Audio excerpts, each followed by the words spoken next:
Assalamualaikum warahmatullahi wabarakatuh. Ketemu lagi dengan saya, asisten pribadi Pak Daryono.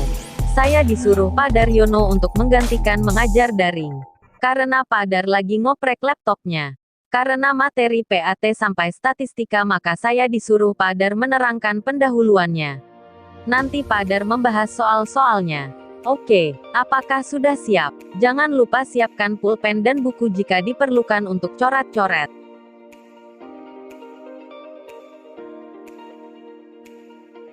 Gambar-gambar tersebut adalah sebuah gambar yang dibuat berdasarkan ukuran-ukuran yang terjadi. Ukuran-ukuran itu adalah data yang diperoleh dari pengamatan, wawancara, kuesioner dan sebagainya. Untuk mempermudah dan menarik bagi pembaca maka tidak ditampilkan dalam angka-angka, tetapi melalui gambar atau grafik. Jadi menggambar grafik tersebut tidak asal-asalan, tidak sekedar baik, tetapi juga harus benar. Gambar tersebut adalah sebuah grafik diagram batang yang menggambarkan kasus corona di sejumlah negara per tanggal 8 April tahun 2020 pukul 15.40. Batang kuning menggambarkan positif corona. Batang merah menggambarkan yang meninggal. Gambar hijau yang sembuh. Contoh Malaysia kuning 4119, merah 65, hijau 1487. Artinya sampai tanggal 8 April tahun 2020 jam 15.40. Kasus corona di Malaysia 4119 orang positif corona, 65 orang meninggal dan 1487 berhasil sembuh. Sekali lagi perhatikan, kamu lihat dan cocokkan dengan tabel untuk membaca negara-negara lain. Gampang bukan?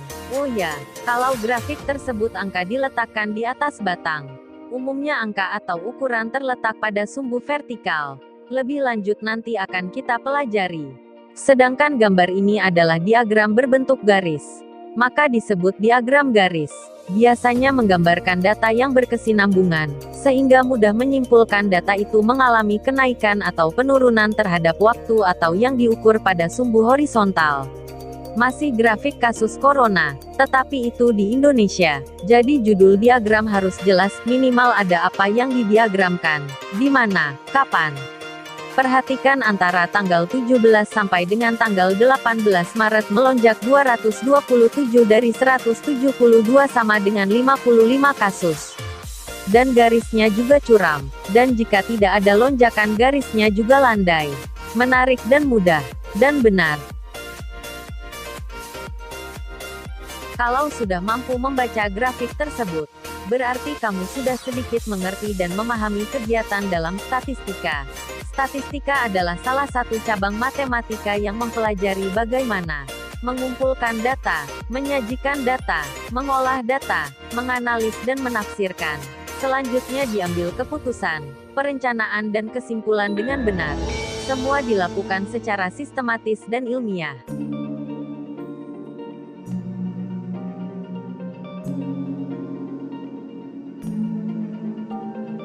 Kata data berasal dari bahasa Inggris.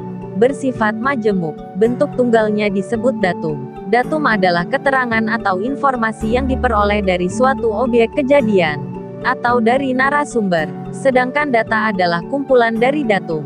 Jadi, data adalah kumpulan keterangan atau informasi yang diperoleh dari suatu objek kejadian, atau dari narasumber.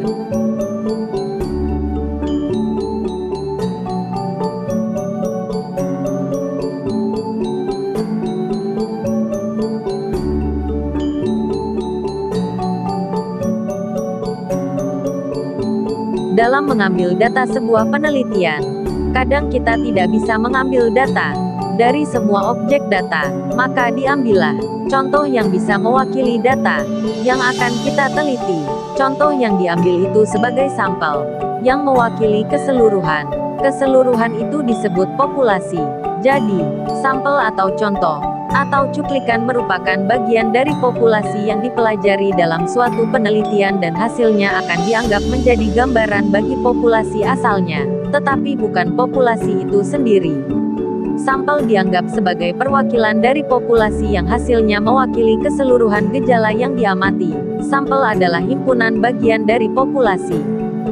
Contoh kita ingin meneliti keaktifan siswa SMP dan MTS. dalam belajar daring di Kabupaten Sukoharjo. Mungkin akan kesulitan kalau kita wawancara atau memberikan kuesioner ke seluruh siswa SMP dan MTS se-Kabupaten Sukoharjo. Kita ambil sampel misalnya siswa 3 buah sekolah. Misalnya SMP 1 Kartasura, SMP Bendosari, MTSN 2 Sukoharjo. Populasinya adalah siswa SMP dan MTS se-Kabupaten Sukoharjo. Sedangkan sampelnya, siswa 3 buah sekolah tersebut. Selanjutnya, jenis-jenis data. Silakan kamu baca dan perhatikan dengan baik.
Pernahkah kamu mendengar sensus penduduk, sensus pertanian? Ya benar, negara melakukan pendataan atau mencari data melalui sensus. Misalkan tentang usia anak sekolah, pengangguran, pertanian, pekerjaan dan lain-lain. Sehingga pemerintah dapat menentukan analisis kebijakan perencanaan yang tepat untuk pembangunan bangsa kita. Betapa pentingnya proses statistik, maka di negara kita ada Biro Pusat Statistik yang bertugas di bidang itu. Bahkan kalau kamu tertarik statistik ada sekolah khusus statistik Ikatan Dinas, lulus jadi ASN pegawai Biro Pusat Statistik. Namanya Sekolah Tinggi Ilmu Statistik di Jakarta. Menarik bukan? Sensus adalah salah satu cara mengumpulkan data. Karena pada saat sensus kita diwawancarai, didata melalui kuesioner pertanyaan sesuai informasi yang dibutuhkan, sesuai jenis sensus untuk kepentingan pembangunan yang tepat.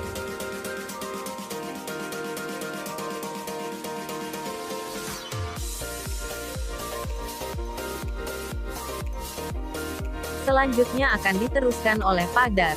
Saya sudah capek, ternyata berat jadi guru ya. Tapi jangan lupa Pak Dar, honor saya ya. Terima kasih. Masalah honor gampang, nanti tinggal nulis sendiri ya. Ya baik, terima kasih Mbak. Assalamualaikum warahmatullahi wabarakatuh. Untuk anak-anak kelas 7, statistik paling pada sampai penyajian data dari tabel, kemudian penyajian data diagram batang, diagram garis, kemudian diagram lingkaran. Langsung saja ke penyajian data dengan baris kolom. Kamu perhatikan dari hasil ulangan matematika kelas 7 PK 12 diperoleh data sebagai berikut. Jika semua mengikuti pembelajaran, tentunya kamu bisa menyebutkan ada berapa jumlah siswa di kelas itu.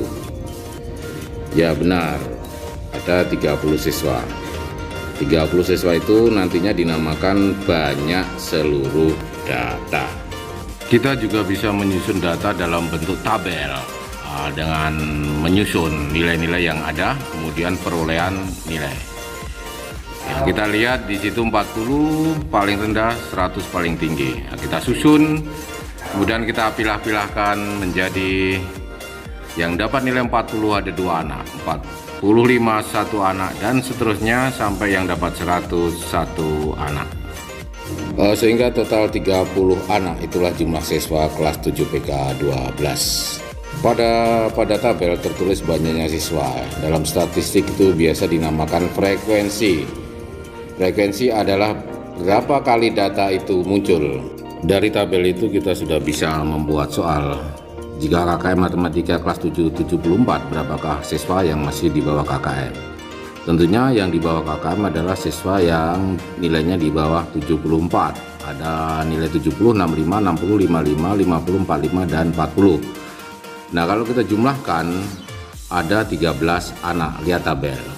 Nah, jadi jawabannya anak yang masih di bawah KKM ada 13 siswa.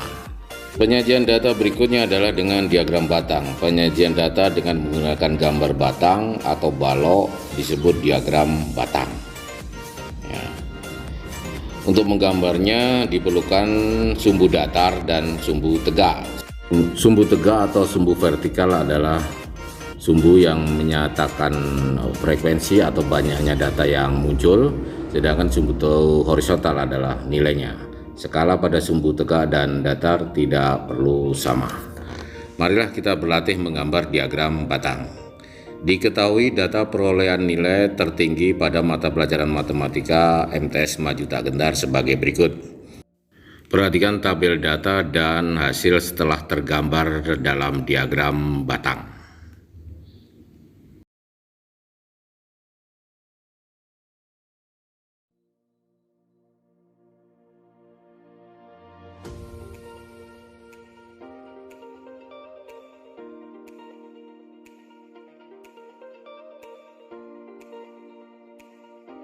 Materi berikutnya adalah diagram lingkaran. Perlu diingat, satu lingkaran penuh adalah 360 derajat. Diagram lingkaran adalah membagi lingkaran berdasarkan sektor atau juring. Sektor atau juring berdasarkan data. Ya, baik, kita akan membagi lingkaran menjadi juring-juring, sektor-sektor sesuai dengan data yang sudah tertera pada tabel. Jumlah seluruh data 40. Musik sama dengan ada 9 penggemarnya, berarti besar sudut sektornya adalah 9/40 kali 360 derajat. Coret 36 dibagi 4 dapat 9 kali 9 sama dengan 81 derajat. Kemudian tarik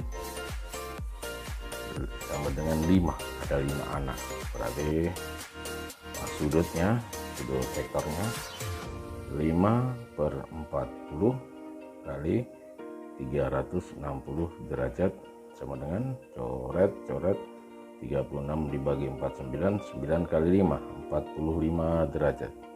Demikian dan seterusnya sampai semua mendapatkan sektor.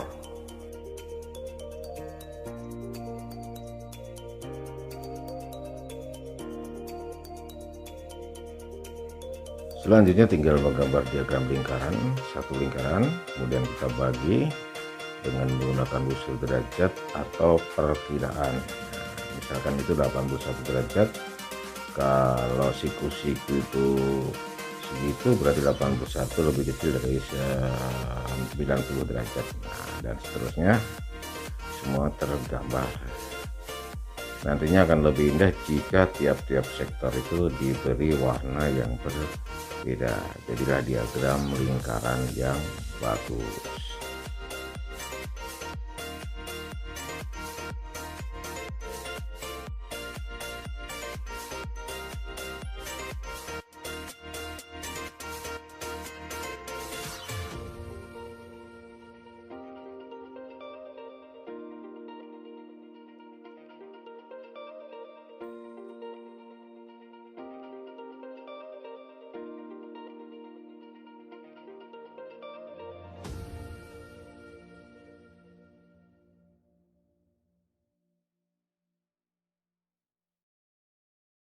Selain sudut, biasanya dalam diagram lingkaran juga ditampilkan persen.